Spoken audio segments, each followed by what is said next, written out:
하나님의 말씀 창세기 26장 22절입니다. 제가 하나님의 말씀을 봉독합니다. 이삭이 거기서 옮겨 다른 우물을 팠더니 그들이 다투지 아니하였으므로 그 이름을 르호봇이라 하여 이르되 이제는 여호와께서 우리를 위하여 넓게 하셨으니 이 땅에서 우리가 번성하리로다 하였더라. 그랄에서 이삭이 아버지 아브라함이 팠던 우물을 팠습니다. 그곳에서 또 흙으로 그랄의 사람들이 메꿔가지고 또 아비멜렉의 도전에 의하여 그랄 골짜기로 내려왔죠. 그리고 그랄 골짜기에서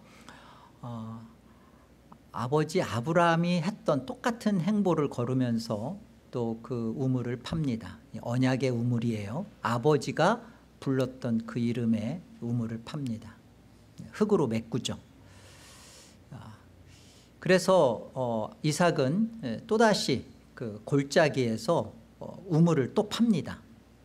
그런데 이때 판 우물은 아주 그 샘 근원이 터져 나오는 그냥 우물이 아니라 그냥 물이 콸콸 터져 나오듯이 샘 근원을 발견했어요. 그런데 그것을 그랄의 사람들이 모를 리가 없죠. 그것을 차지하려고 그 소유권을 가지려고 와서 그 우물을 뺏어버립니다. 그래서 그 다툼이 벌어졌죠. 그래서 그 다툼을 피해서 떠나면서 그 우물의 이름을 에색이라 했습니다. 그리고서는 이제 또 다른 우물을 새로운 우물을 팠어요.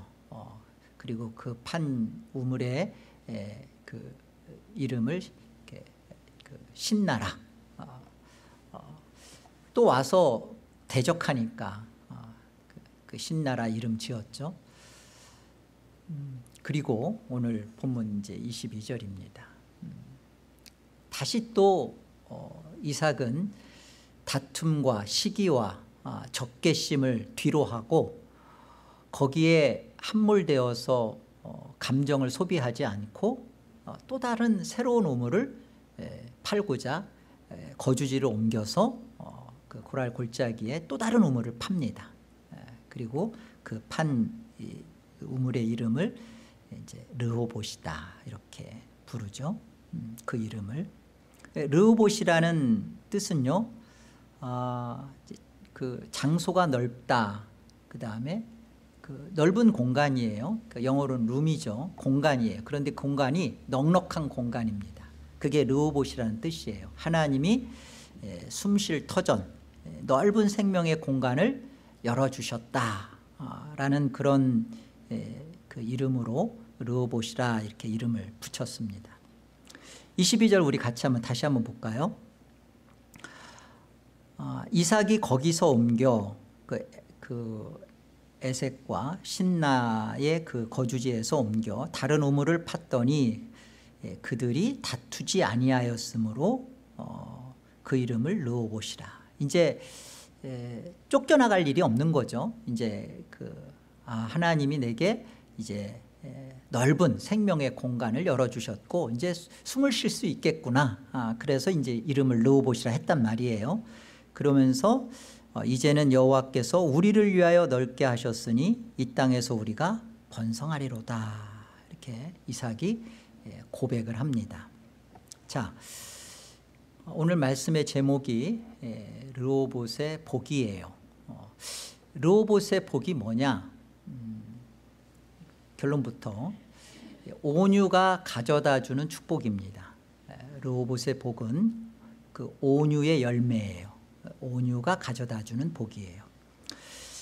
지금 그 그랄에서 나와서 그랄 골짜기에서 에색과 신나의 우물을 뺏기면서 다투지 않고 이제 다시 우물을 팠는데 이제 다툼이 멈췄어요. 이제 그게 르호봇의 우물인데 이삭은 보세요. 지금 그 신나로부터 벗어나서 우물을 팔 때 이제는 다투지 않겠다. 다툼이 멈추겠다. 더 이상 내가 쫓겨나갈 일이 없고 이제 이 우물에서 내가 안전할 수 있겠다라고 생각하고 우물을 판 게 아니에요. 그죠? 그냥 이 르호봇의 그 우물과 축복에 대해서 내가 이제 이 우물을 파면 이제 다툼은 멈출 거야 라고 생각하고 그 우물을 판 게 결코 아니라 그냥 팠어요.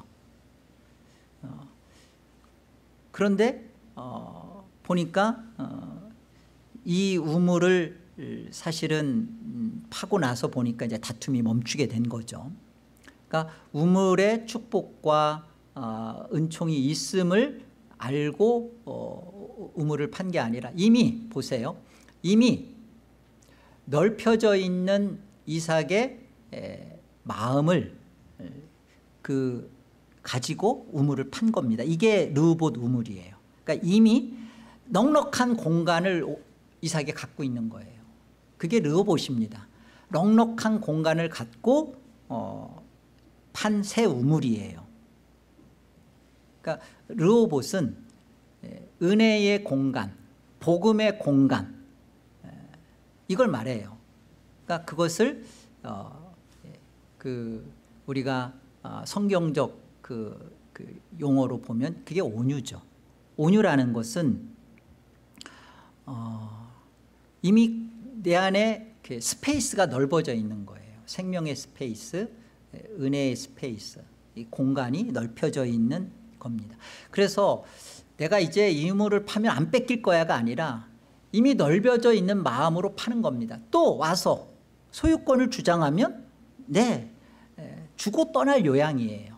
이미 넓혀져 있습니다. 그래서 온유는요, 시기와 다툼, 대적 속에서 넓혀져 있는 지금 마음의 공간, 이게 이 자체가 르호봇입니다. 그래서 온유는 그러니까 힘없는 굴종이 아니에요. 어쩔 수 없는 빼앗김에 대한 한탄스러움도 아니에요. 온유는 하나님의 주권과 섭리를 인정하는 신앙적 태도입니다. 뺏겨도 줄 수 있는, 이미 복음의 공간과 은혜의 공간이 넓혀져 있는 이삭을 보시라는 거예요. 우리가 이런 것을 하나님의 주권적 신앙 안에서 무엇을 바라고 믿고 있는 것인가를 보게 되는 거죠. 이삭에게서 우리가 보아야 될 점입니다. 히브리서 11장 한번 가볼까요?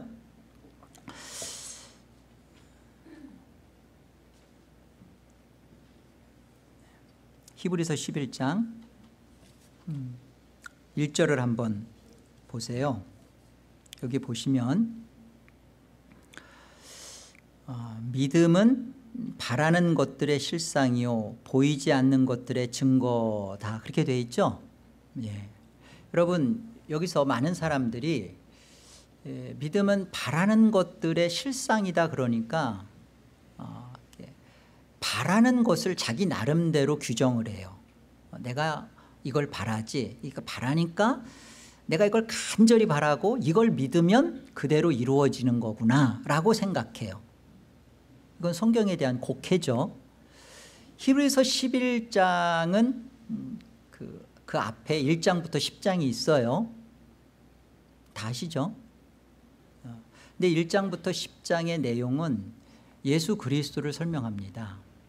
예수 그리스도가 태초부터 있었던 생명의 말씀인데 그분이 역사 안에 오셔서 우리가 본 바요 만진 바가 되었다라고 얘기하면서 그분은 천사를 위한 구원자가 아니라 우리와 같은 몸을 입고 오셔서 우리를 살려내려고 십자가에 죽으신 우리의 구주다라는 설명부터 해서 그분이 대제사장이요 큰 일꾼이요 그분이 성전 되시고 그분이 하나님의 아들이시고 그분만이 유일한 구원자이시다라고 하면서 유대인으로서 히브리인들이 유대교로 있다가 기독교로 왔던 너희들이 다시 이 예수를 버리고 유대교로 돌아간다는 게 말이 되느냐라는 그 설명을 히브리서 1장부터 10장까지 한 거예요.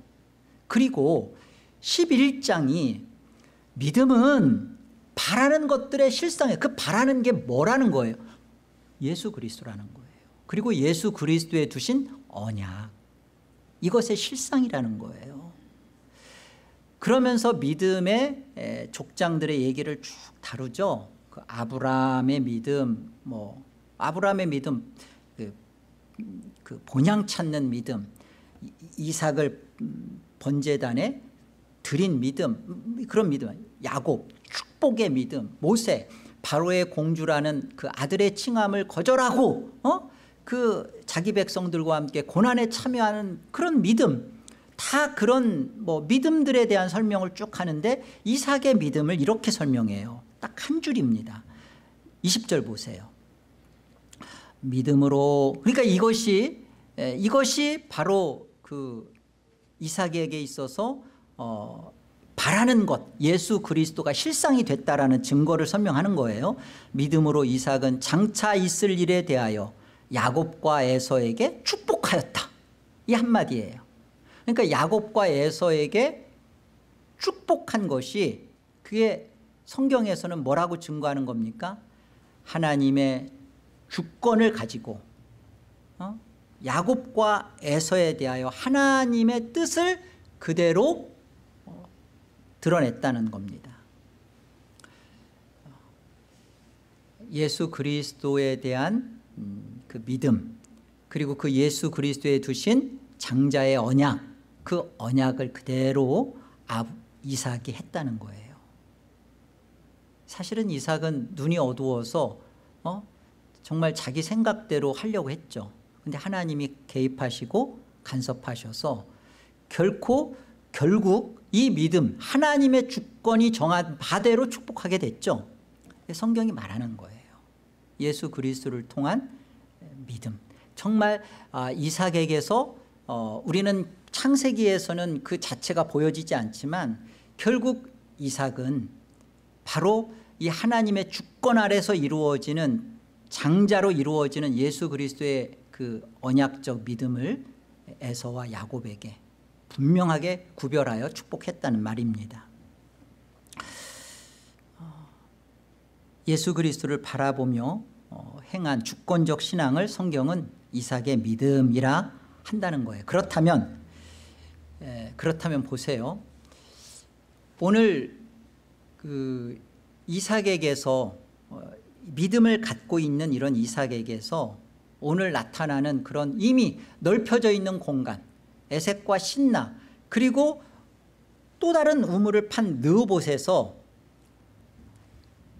보여내지고 있는 그 이삭의 온유함은 누구의 온유라는 거예요? 누구의 온유를 가진 거예요? 믿음으로 예수 그리스도를 바라보며 야곱과 에서에게 축복을 한 이삭에게는 그 안에 어떤 믿음이 있다는 거예요? 누구의 믿음? 누구의 온유예요? 마태복음 11장입니다. 보세요. 나는 누구예요? 예수님이에요. 나는 마음이 온유하고 겸손하니 나의 멍에를 메고 내게 배우라. 그리하면 너희 마음이 쉼을 얻는다. 예수님이 온유하시답니다. 이 온유하신 예수님, 그 예수님을 믿고 그 예수님을 가진 자에 대하여 마태복음 5장 5절에서 이렇게 설명하는 거예요. 온유한 자는 복이 있나니 그들이 땅을 기업으로 받는다. 정말 복이 있는 사람은 마카리오스, 복이 있도다. 복이 있는 분은요, 이 땅에서 복이 있는 분은 예수님밖에 없어요. 그 예수님의 복 안에 들어가 있는 자가 받게 되는 복이죠. 심령이 가난하고 긍휼히 여기게 되고 의에 대하여 박해를 받게 되고 온유를 갖게 되고. 여러분, 지금 성경이 말하고 싶은 바는 그런 겁니다. 이삭은 왜 자꾸만 이렇게 쫓기면서도 다투지 않는가? 왜 적개심과 대항하지 않는가?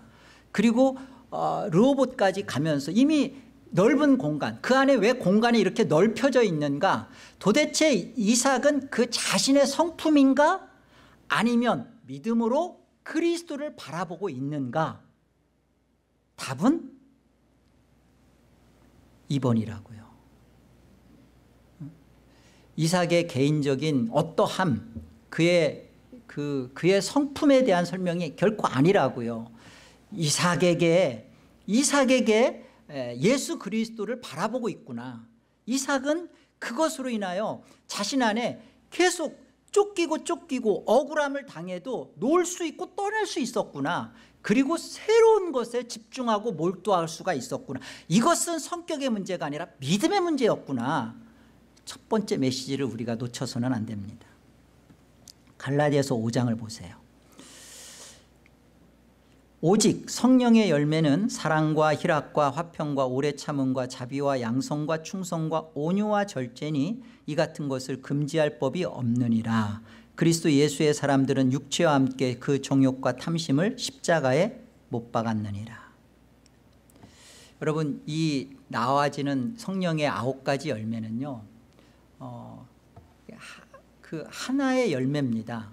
사랑이 있는데 오래 참지 못한다. 온유가 있는데 절제가 없다. 그런 거 없어요. 조금씩 질은 다를지 몰라도 사랑은 온유를 담고 있고 절제를 포함하고 있고. 그런데 이 성령의 열매를 가진 자들의 모습은 어떻게 설명하냐면 그리스도 예수와 함께 정과 욕심을, 정욕과 탐심을 십자가에 못 박은 자라는 거예요. 그러니까 이 온유의 복은 예수 그리스도의 십자가에 나를 못 받게 하는 거예요. 정욕과 탐심을. 그러니까 여러분, 오늘 르호봇의 복은 온유의 열매입니다. 온유가 가져다 준 축복이에요. 그런데 그 온유가 가져다 준 축복은 뭐냐? 예수 그리스도의 십자가에 나를 못 받게 한다는 거예요.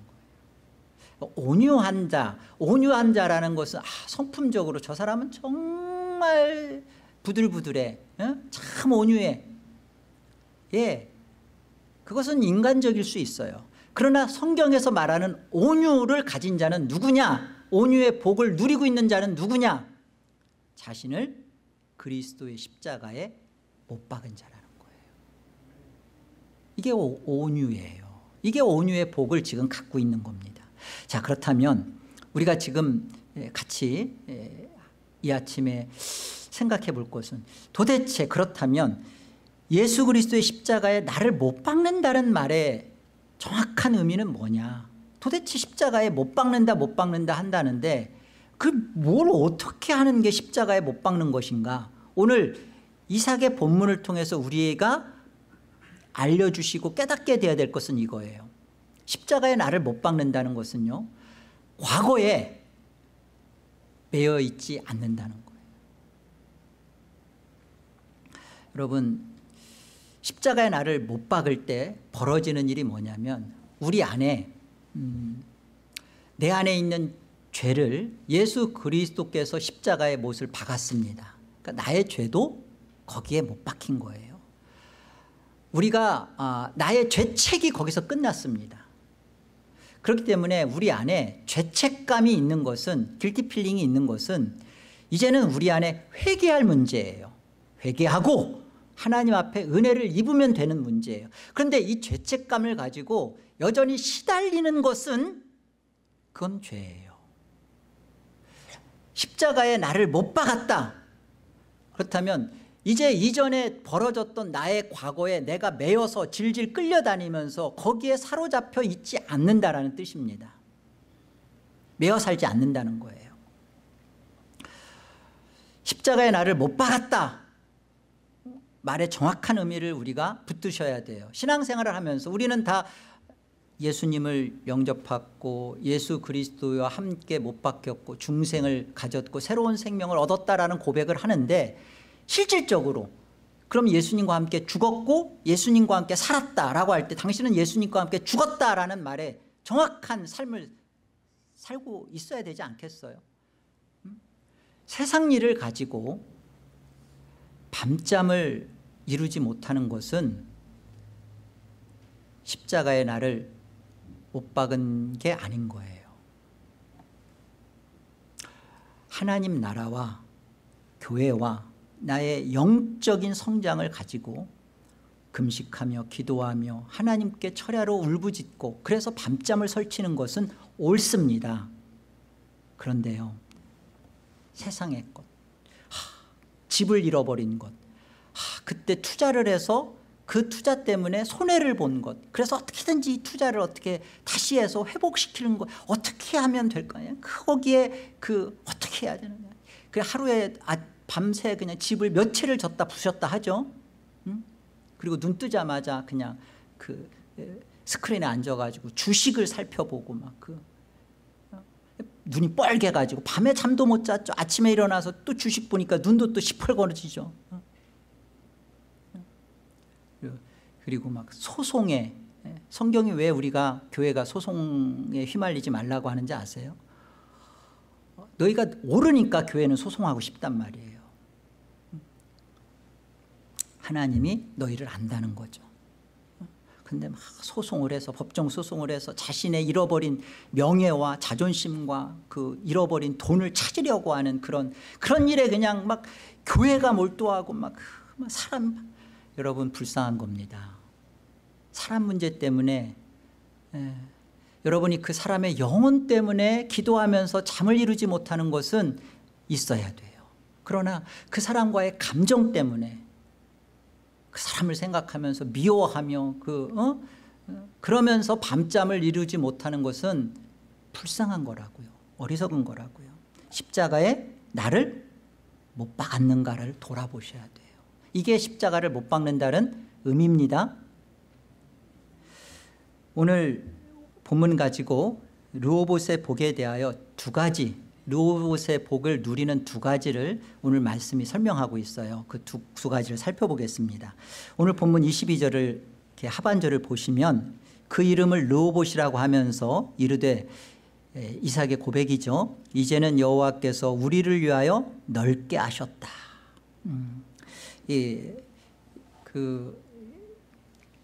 공동 번역에 보면요, 이 여호와께서 우리를 위하여 이제 넓게 하셨다. 이게 마침내 하나님께서 우리의 앞을 활짝 열어주셨다.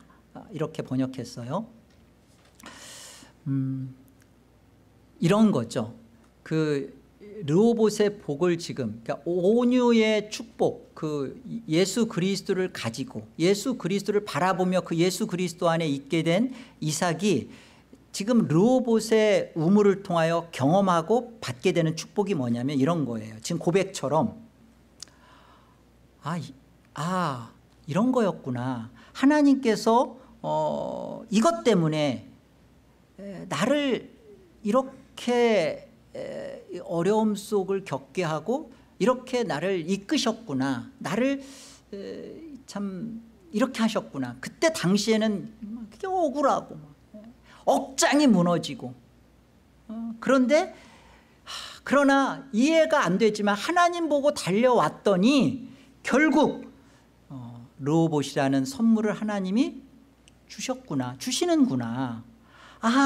하나님은 이런 분이시구나 라는 것을 첫 번째, 지금 이삭이 그 르호봇의 복으로 누리고 있는 거예요.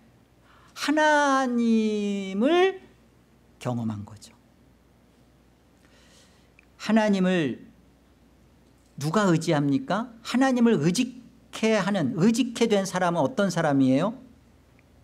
하나님이 이 우물의 문제처럼 하나님이 나의 생명의 문제를, 가장 나의 아킬레스와 같고 힘든 이 문제를 하나님이 해결해 주신다라는 강력한 믿음의 사람이 되는 거예요.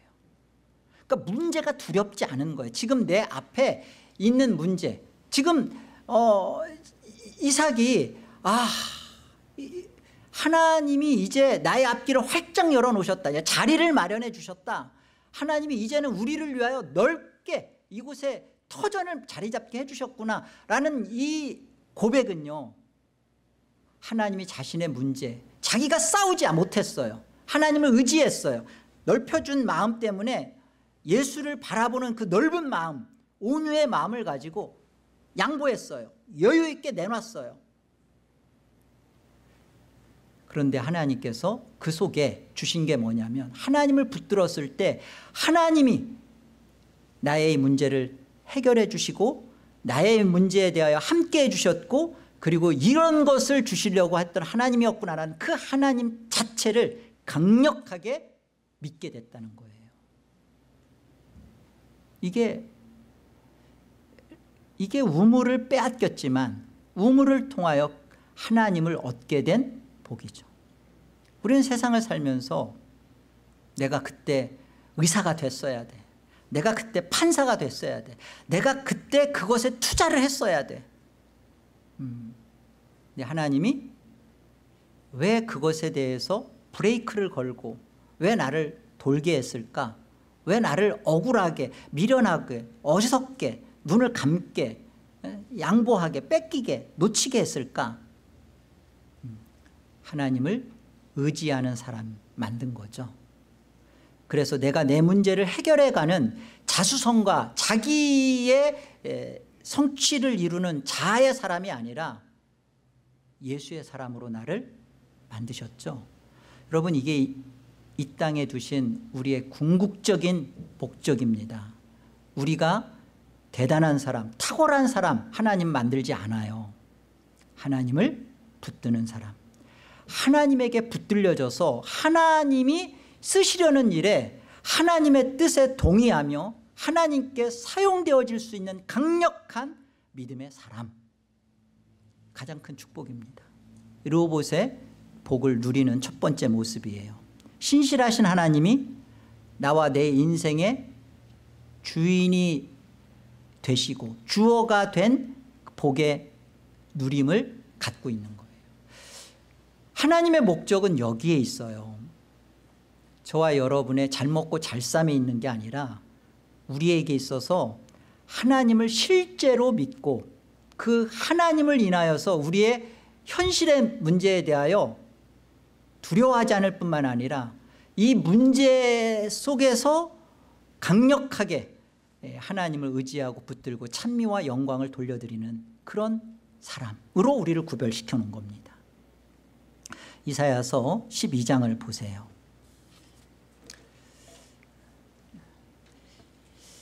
그날이 오면 너는 이렇게 찬송할 것이다. 주님, 전에는 주님께서 나에게 진노하셨으나 이제는 주님의 진노를 거두시고 나를 위로하여 주시니 주님께 감사드립니다.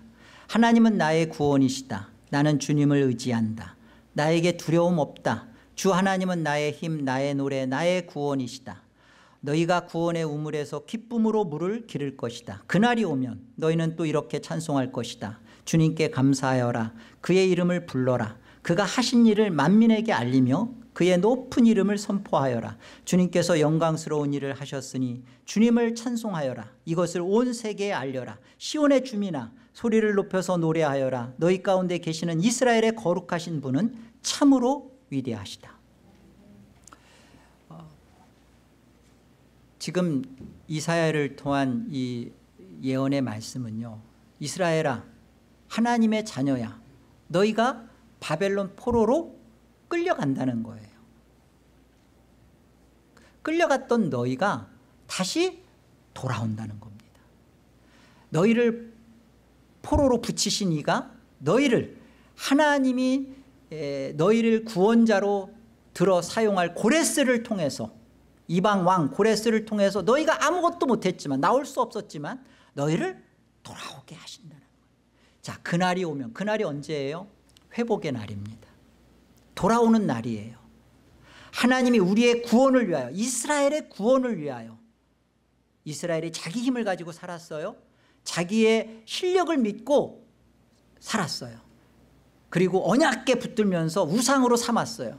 그런 것에 대하여 진짜 너희가 보이는 형식적인 신앙이 아니라 본질의 하나님을 붙들고 하는 신앙생활을 하기를 원하신 하나님은 눈에 넣어도 아프지 않을, 정말 아까울 이 자기 자녀들을 70년간 저 이방의 포로로 붙여서, 바벨론의 포로로 붙여서 그들을 다루시고 그들을 회복시키는 그날, 그날이 오면 우리에게 있어질 찬송이 그거죠. 전에는 우리에게 진노하셨으나 이제는 진노를 거두시고 나를 위로하여 주시니 감사합니다. 하나님은 나의 구원이시고 나는 이제 주님을 의지합니다. 이제는 더 이상 나에겐 두려움은 없습니다. 하나님은 나의 힘, 나의 노래, 나의 반석, 나의 구원이십니다. 여기 3절에 너희가 구원의 우물에서 기쁨으로 물을 기를 것이다. 이 구원의 우물은요, 예수 그리스도로 하나님께서 이루시는 구속의 진리를 말하고 있는 거예요. 구원의 우물. 거기에서 구원, 우물인데 거기에서 터져나오는 것이 예수 그리스도로 인한 하나님의 구속의 진리예요. 회복하고 돌아와서 이스라엘 백성들에게 그들에게 하나님이 남겨주시고 싶은 게 이런 거예요. 회복된 자들에게 구원의 우물을 길게 하시고 그것을 먹게 하시고, 우리에게서 진짜 마셔야 할 물이 하나님이 약속해 주시는 이 예수 그리스도의 생명의 물이구나, 이 구원의 우물이구나. 너희가 거기서 이제 물을 기를 거라는 거예요. 실패하고 철저히 바닥이 나서 이제 정말로 신앙이라는 것에 있어서 진솔해진다는 거죠. 예수 그리스도에게 포커스를 둔다는 거죠. 내가 헛된 것 붙잡고 신앙해왔구나, 거짓이었구나, 그래서 내가 포로로 갔던 거였구나. 그래서 우리를 하나님이 회복시켜 주시면 남기게 되는 것은 예수 그리스도의 구속의 진리 앞에 그것을 먹고자 물을 기른대요. 그 생명의 물을. 그리고 보세요. 그날이 오면 너희는 또 이렇게 찬송할 것이다. 주님께 감사하여라. 그의 이름을 불러라. 그가 하신 일을 만민에게 알리며 그의 높은 이름을 선포하여라. 5절에 주님께서 영광스러운 일을 하셨으니, 주님께서 하신 영광스러운 일이 뭘까요? 지금 이사야를 통해서 예언하시고 있는 주님께서 하실 영광스러운 일은요, 예수 그리스도의 십자가 사역을 말합니다.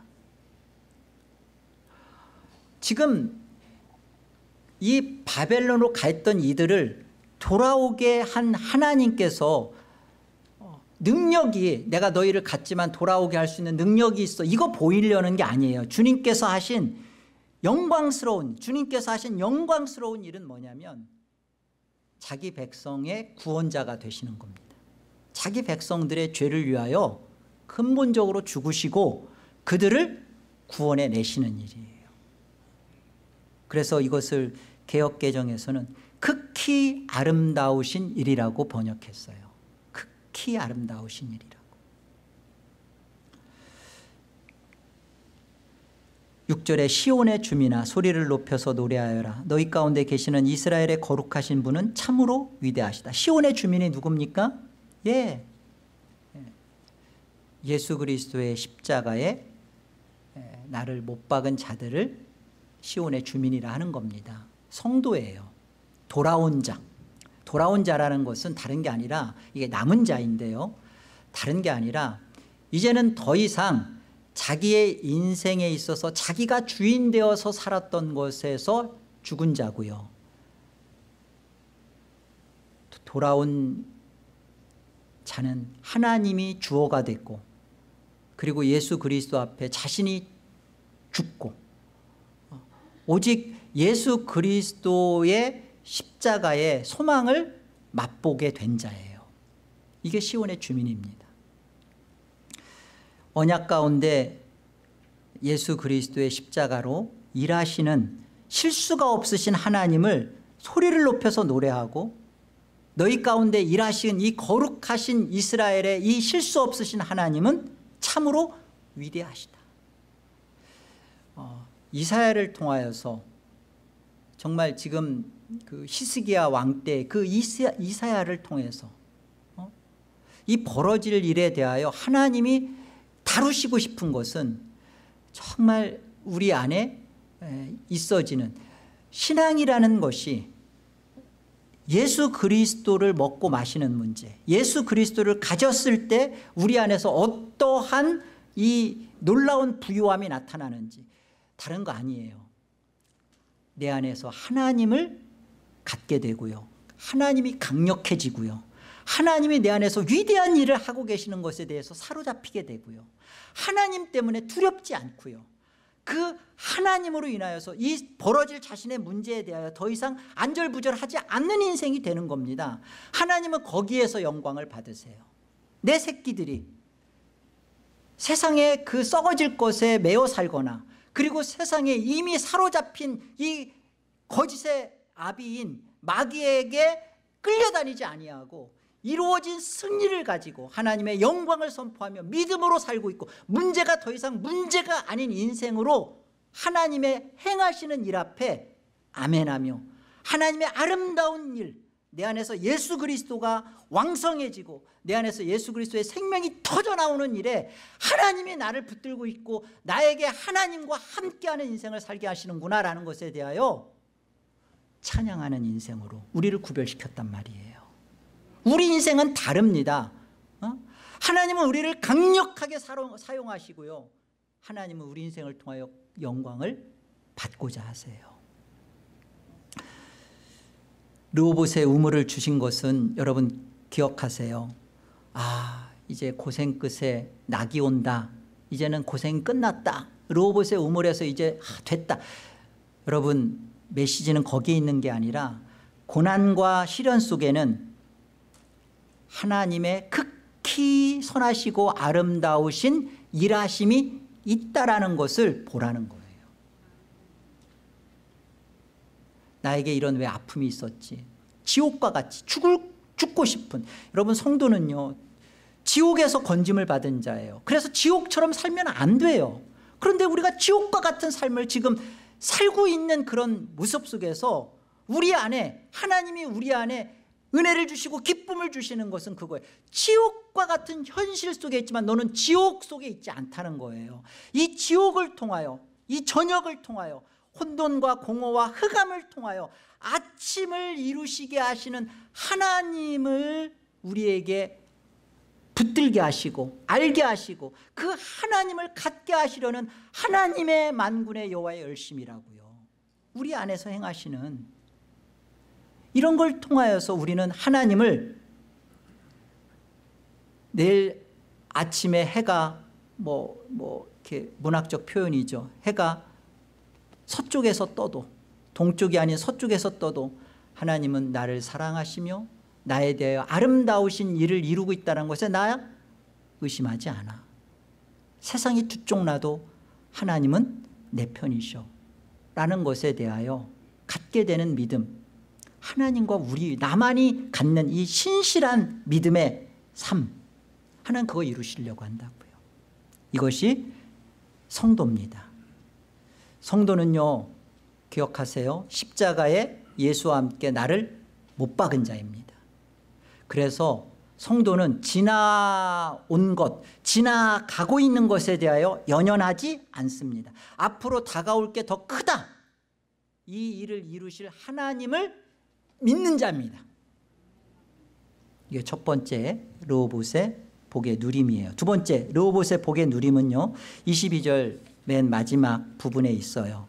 여호와께서 우리를 위하여 넓게 하셨으니, 그 다음 뭐라고 되어 있어요? 같이 읽어볼까요? 이 땅에서 우리가 번성하리로다 하였더라. 여러분, 이 번성은 은혜의 공간, 복음의 공간, 이 스페이스가 이렇게 넓어진 상태에서 갖게 되는 번성이에요. 그냥 번성, 이게 번성이라는 단어가 파라예요. 파라인데 뜻은 열매를 맺다, 나타인데, 이것은 어떤 자연의 수확물이 이렇게 풍작을 말할 때 이 파라라는 단어를 쓰지 않습니다. 번성이라는 것은 사람이죠. 인구의 급속한 신장, 증가죠. 또는 풍성한 후손, 자손들을 말할 때 이렇게 번성을 그러니까 사람에게 쓰는 단어예요. 창세기 1장 27절로 28절에 이 번성이라는 단어가 가장 먼저 등장하죠. 보십시다. 하나님이 자기 형상 곧 하나님의 형상대로 사람을 창조하시되 남자와 여자를 창조하시고 하나님이 그들에게 복을 주시며 하나님이 그들에게 이르시되 생육하고 뭐라고 되어 있어요? 번성하라.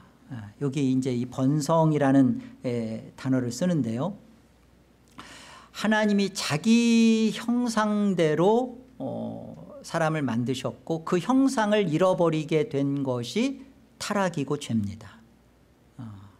하나님께서 번성하라 라고 했을 때 하나님의 형상, 그러니까 하나님의 형상이라는 말은요, 하나님과 교제할 수 있는 그런 영적 존재예요.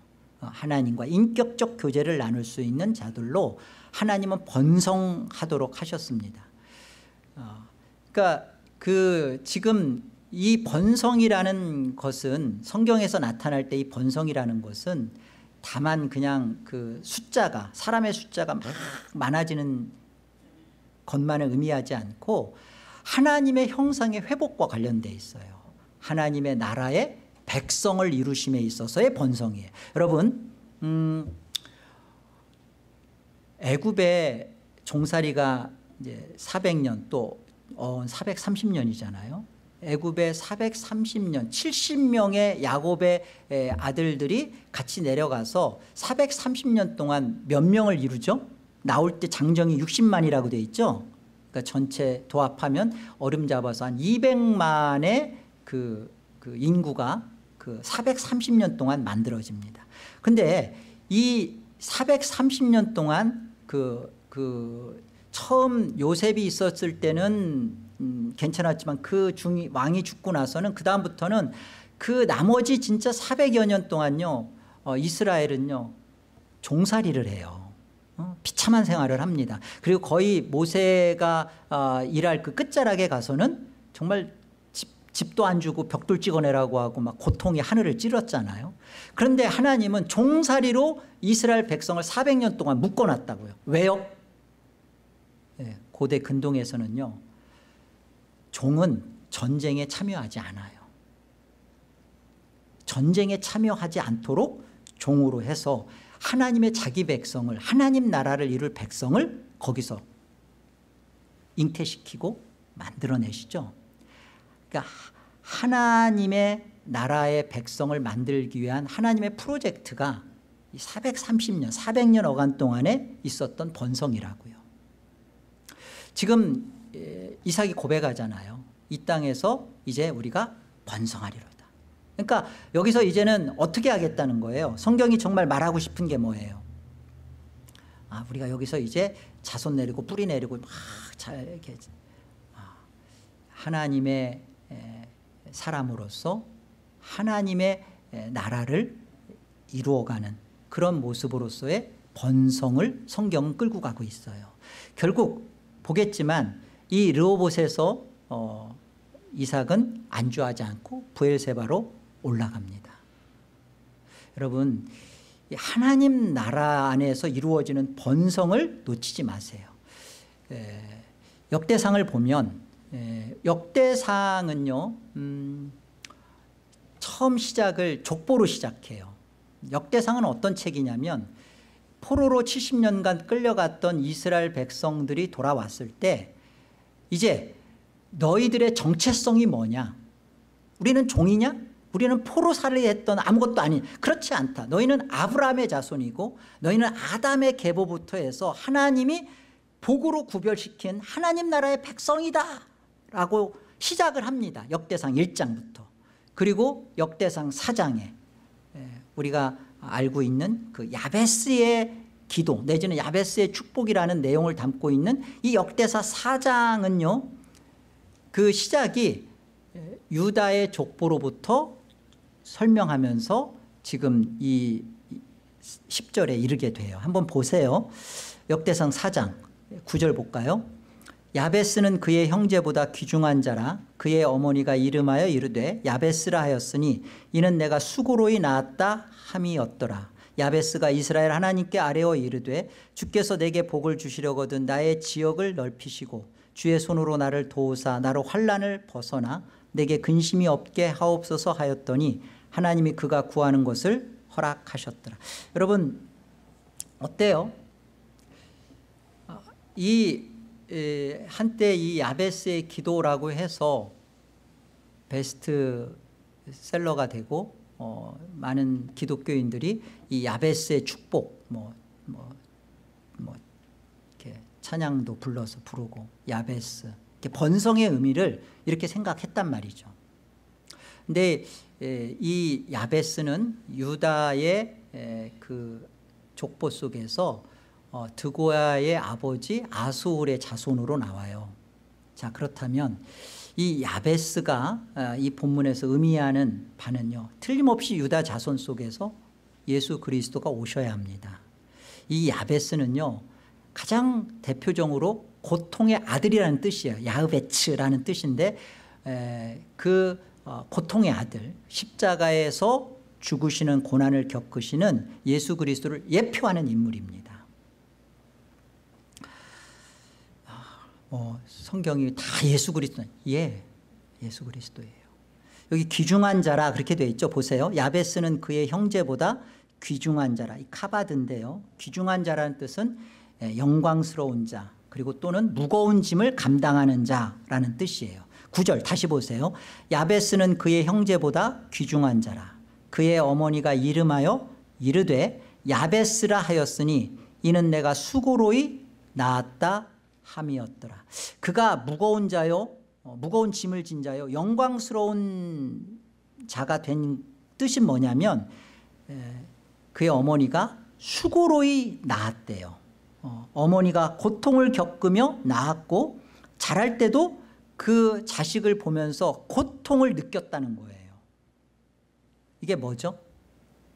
여러분, 우리의 죄짐을 지시고 이 땅에 몸을 입고 오셔서 율법대로 사시고 십자가에 죽으시는 구속사역을 감당하시는 아들을 보시며, 중요한 말이에요, 고통을, 눈물을 삼키고 계시는 아버지 하나님의 마음이에요.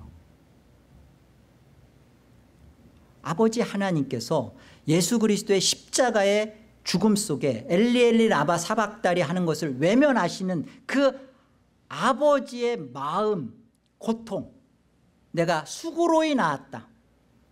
그렇기 때문에 10절은 어떤 거냐면 이 야베스의 기도는요, 예수 그리스도의 기도입니다. 보세요. 예수님이 어떻게 기도하시는지 보세요. 야베스가 이스라엘 하나님께 아뢰어 이르되 주께서 내게 복을 주시려거든, 주사예요.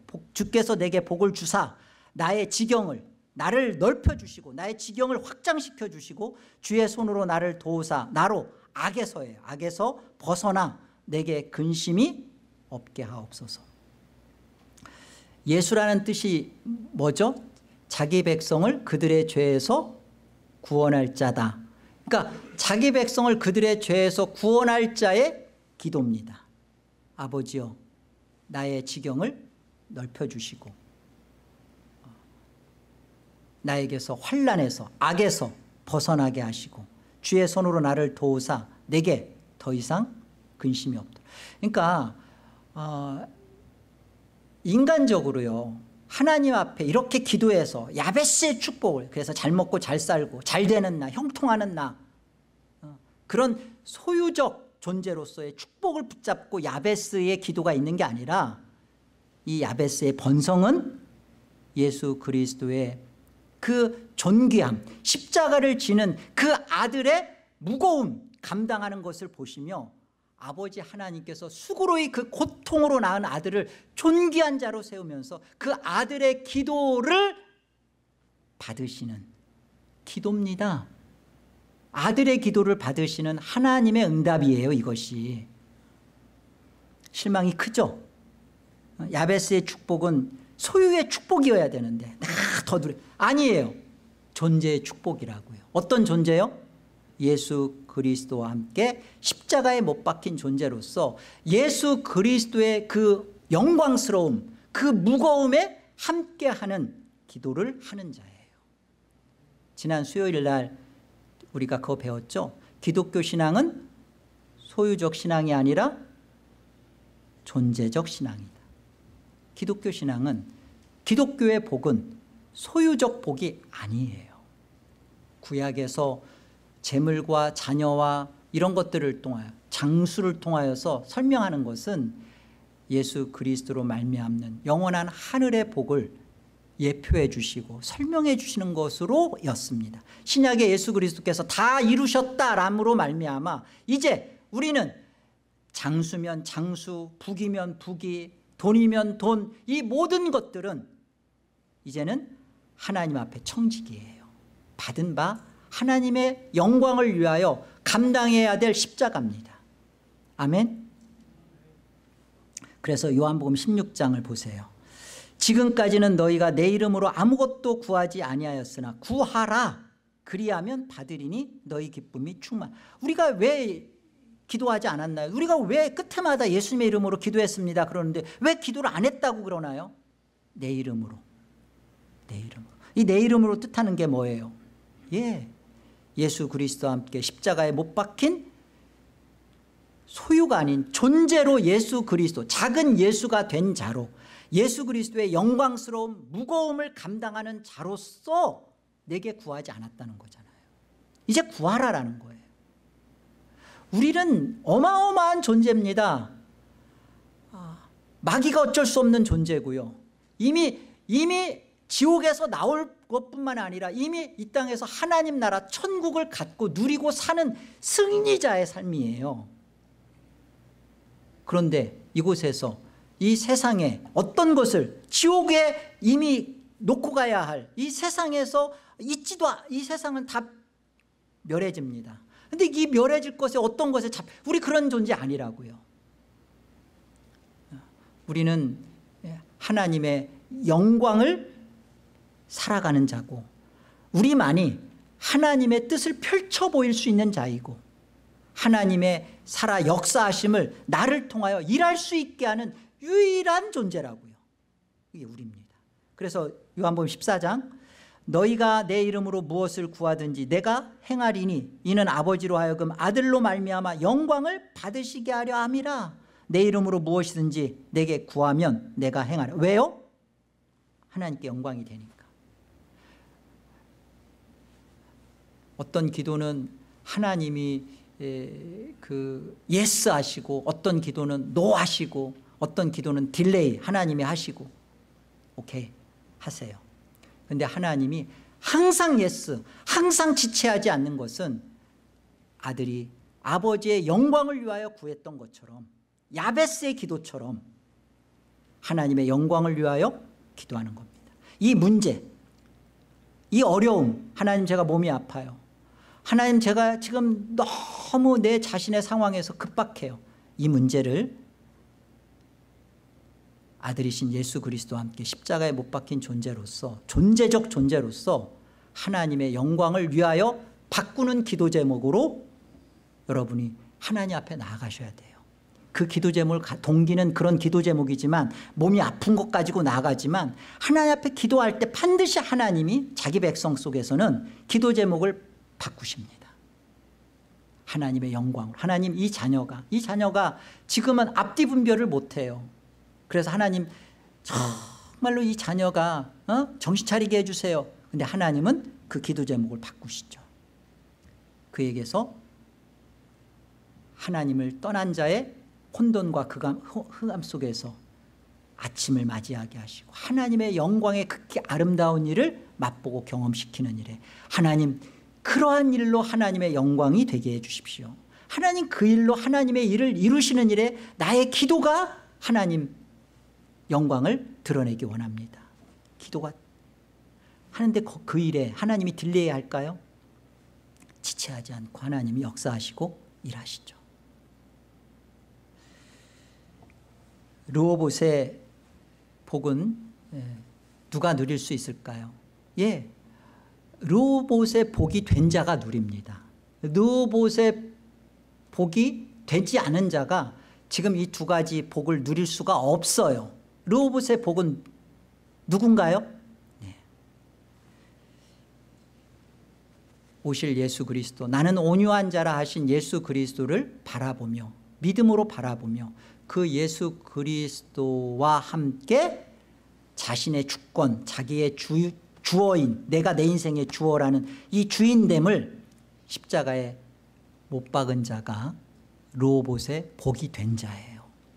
이 르호봇의 복이 된 자는 강력한 하나님의 문제 해결을 문제 속에서 경험하게 되고요.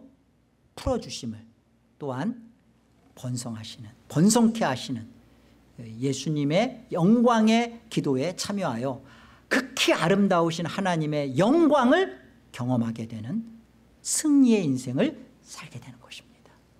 여러분, 남은 인생이 이런 르호봇의 복을 가진 자로 복됨을 누리는 복된 생애가 되시기를 주의 이름으로 축복드립니다.